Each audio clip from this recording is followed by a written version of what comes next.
Well, greetings again. We're going to continue with the arch wires, teaching you some stuff about arch wires and how you can do orthodontics. And if you are really interested in learning orthodontics, there are schools now that you can go to and sign up, and they're expensive as all get out.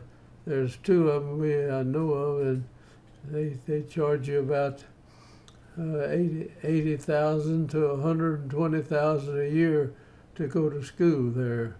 But the American Orthodontic Society is a non-profit organization, and we just teach people what they need to know, and you can learn and study, and you do orthodontics at the same time. If you just stay with simple stuff until you really get your feet on the ground, then you can get into more complicated things. That's the same thing I did. And if you do it good, you can work with old surgeons, or you can carry orthodontics as far as you want to with that. It just depends on your ability to do it. So that's what is available now.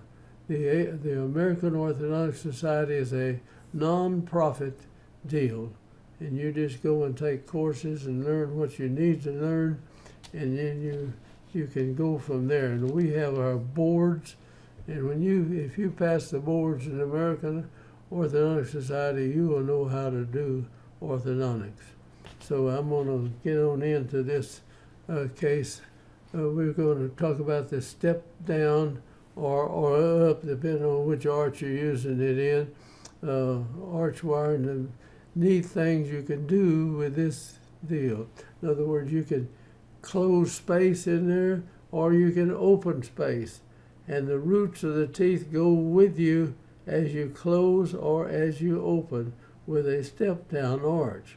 And you have to kind of look at how this works. I'll try to show it to you here in these videos.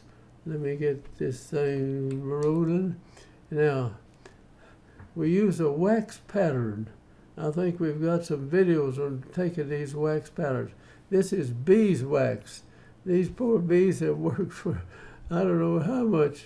I've had some beehives. It takes a long time to make this wax, but you can buy boxes of beeswax that are about 4 inches, and they'll be about something like this, and you can cut them in two, and you can take that and press it over somebody's mouth.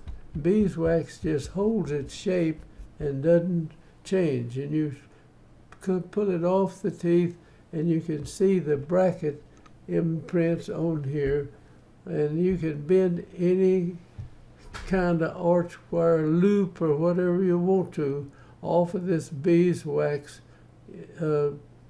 impression of the teeth.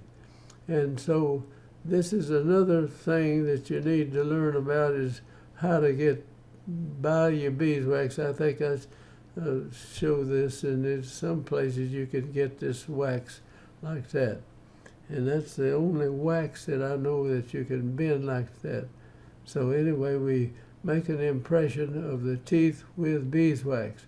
And if I'm going to put a step down arch in this area right here like that, then I'll take the beeswax and go in and cut that out, because I'm going to have to go down with the wire there. So we cut that out. Now we'll come in here, and maybe that's just a one-sided deal, or we could have it on both sides, and we'll take the arch wire and put it in on top of the brackets like this, and come around to over here. But right at this point now, we're going to bend this wire down, but it looks like it's out to you.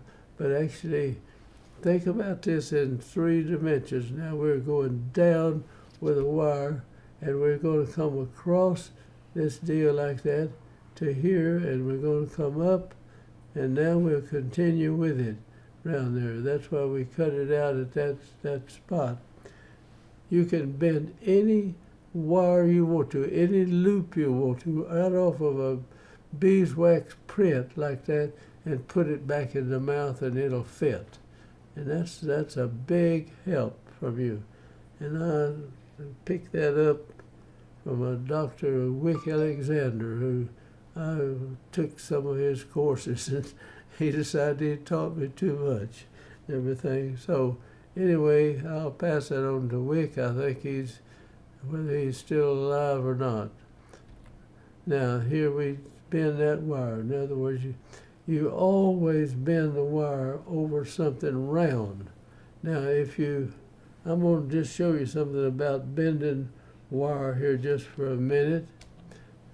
If you take a wire and you think about it being that big, I mean this is a heavy wire, and I want to bend that wire down.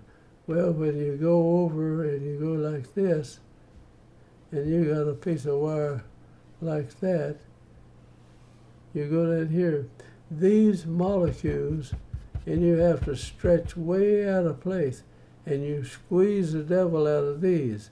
And if you got a hard metal, it'll break. So you have to use metal. So rather than bend these sharp bends in the wire like that, we bend gradual deals.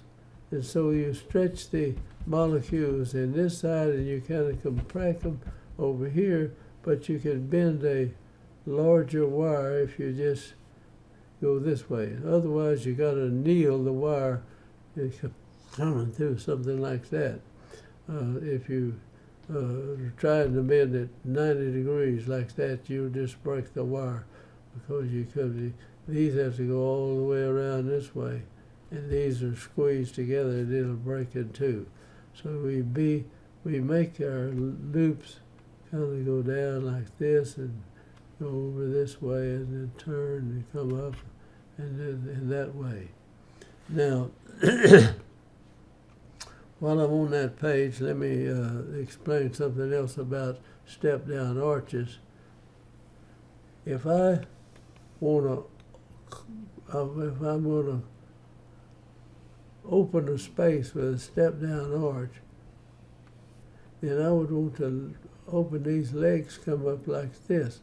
In other words, I squeeze it, and I'd squeeze this together, and as you do, you squeeze the thing together. In other words, you make this go in, then as you push these legs in, this part will go down like that, and the other end, as I push these in, they will stick up like this.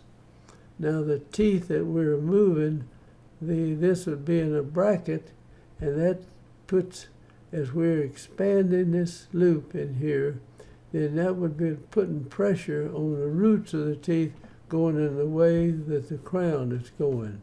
And so a step-down arch will open or close space in the arch, and it'll move the tooth. If you're pushing one like this, it'll move that tooth.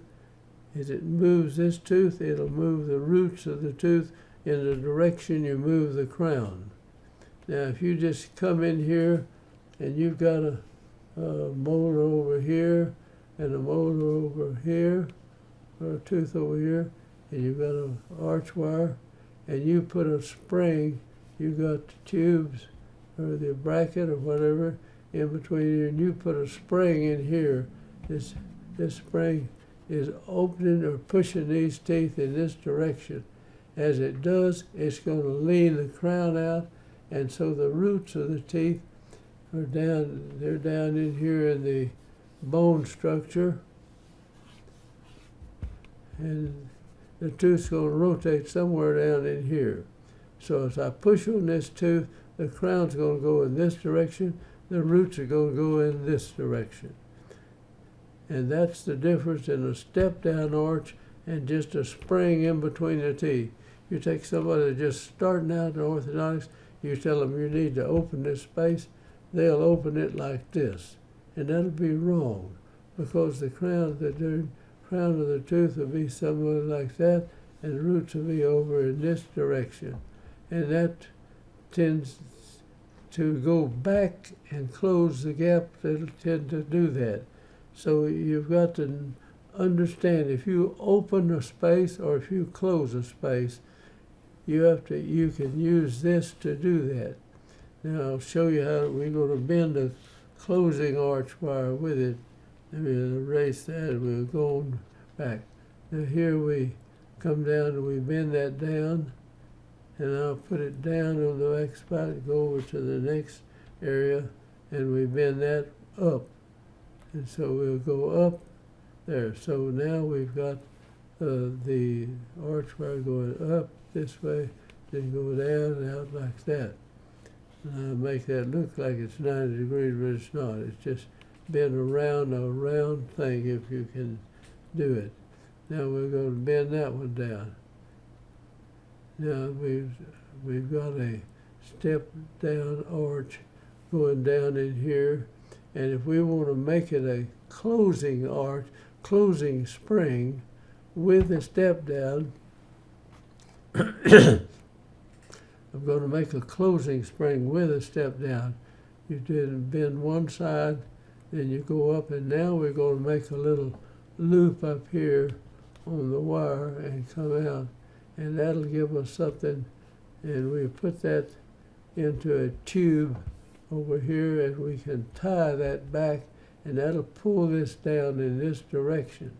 As we move this wire, we're closing this space, we're pulling it in that direction. That's the way you close the space with it. And if I close the space, this wire will lean over this direction, and as it does, this part center and the part's going to raise up like that, and this other part will go with it. As it comes over, close it, it'll carry the crown and the root together as you move the cart. You do both sides the same. Now this side you don't need any extra thing, you just tie it back over here. As you pull on it, it straightens this leg out like that, and that'll carry this up and makes this go down. As the tooth comes forward, the crown is pulled forward, or the root comes forward with the crown. That. And so you learn how to use that. And here you have to put a tiny little loop in the wire, bring it up, run it over there to have something to tie this back. In other words, you run it here with a tie back. So you push this, it'll tend to level this out here, it'll make this bow up, and then this, as it does, this goes down, and now as the tooth moves in this direction, this wire will pull this tooth root this way, and this one will stretch out and pull this tooth. So the crown root goes with the crowns as you straighten it out. Now there's just one without the closing loop in it. Here's one's got the closing loop over here. Now that's the end of the step down arch, but putting them in is a lot of problem. You don't want to make these legs too long. If it